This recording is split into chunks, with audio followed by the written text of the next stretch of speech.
By the way, SafeGrowth is kind of interesting because it's the early SafeGrowth is all about physical space, and it's so fascinating to me to watch how people play out the SafeGrowth story yet again as I stand in front of you in this hall, and I find that there's a whole 2 rows here that are completely empty, and nobody comes near me because, you know, I'm a Canadian and we can be nasty people with hockey sticks and that kind of thing. So we have to learn how to look. And all the SafeGrowth training I do and the kinds of safety training I do, whether it's with police or with architects or planners or just community groups, one of the first things we do is we learn how to look.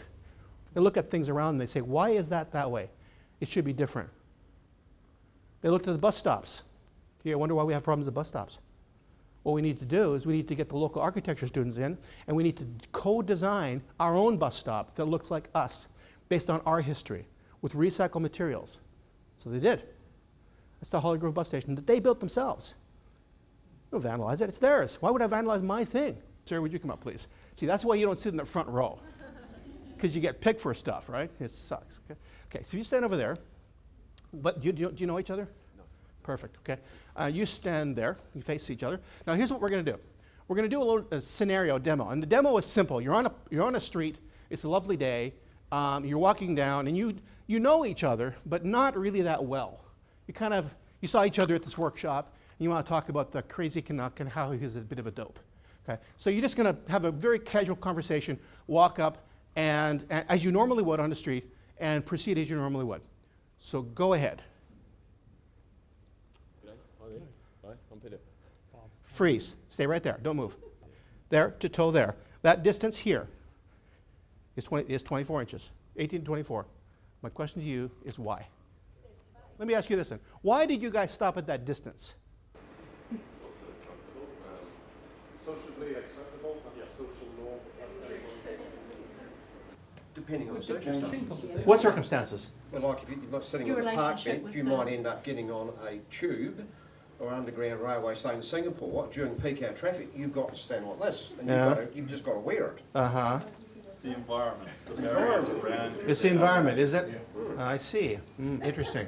But if you got on the tube and there's only one other person, you wouldn't come to stand right beside them, would you? Right. Stand halfway down. Aha. Yeah. Right. Yeah, but the thing is, if there was a second person coming to sit on the bench, that second person...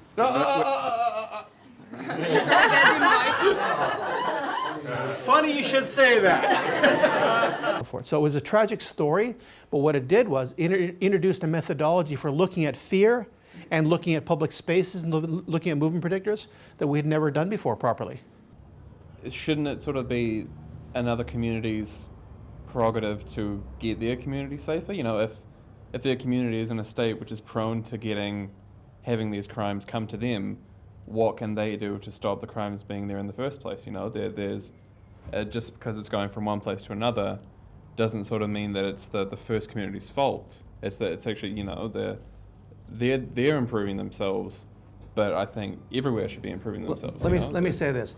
This is an ethical question that you're going to have to answer for yourselves. Come up with discuss the area, what you think the major issues are, and then start to make a list of what those problems are. And we'll come back to this session a little bit later in the day, but I want you to get started. So take about 20 minutes and just start talking about your area and the kinds of problems, and then have somebody at your table make a list, please, if you will. Lighting, I think, is a bit of an issue. Nighttime street lighting will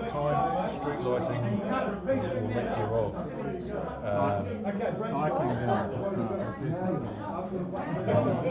I would think it's also a very high rental area. People that aren't looking after their places. There's whole streets where it looks rough because it's not cared for. And how far up ahead is it? Yeah, and when you say, I can clearly see what is it, how far up ahead do we need to see? Is it to the street, to the other side of the street? I guess it's more like if it's an open area or not.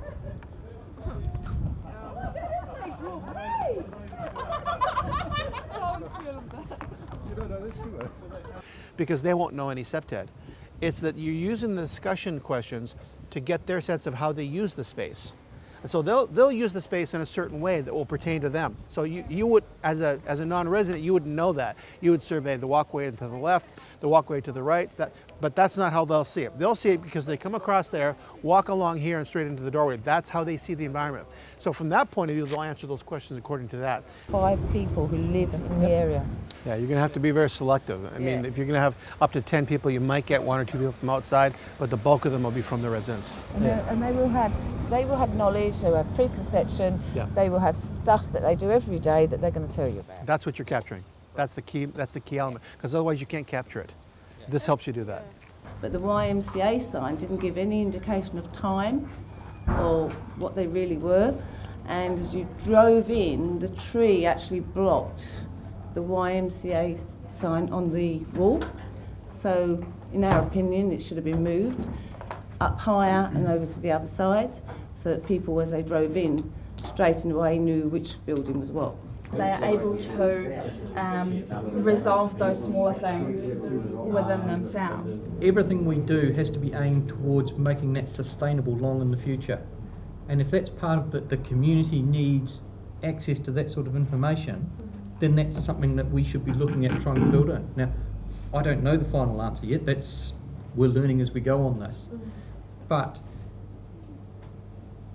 part of taking the neighbourhood policing team out is that it's not suddenly, hey, this is the end of the policing team. We're no longer involved in this community. But what we're saying is that intensive sergeant and 5 constables in there is no longer needed because we've got those achievements. And to carry it on, we just need 1 community cop to keep that link going with that group.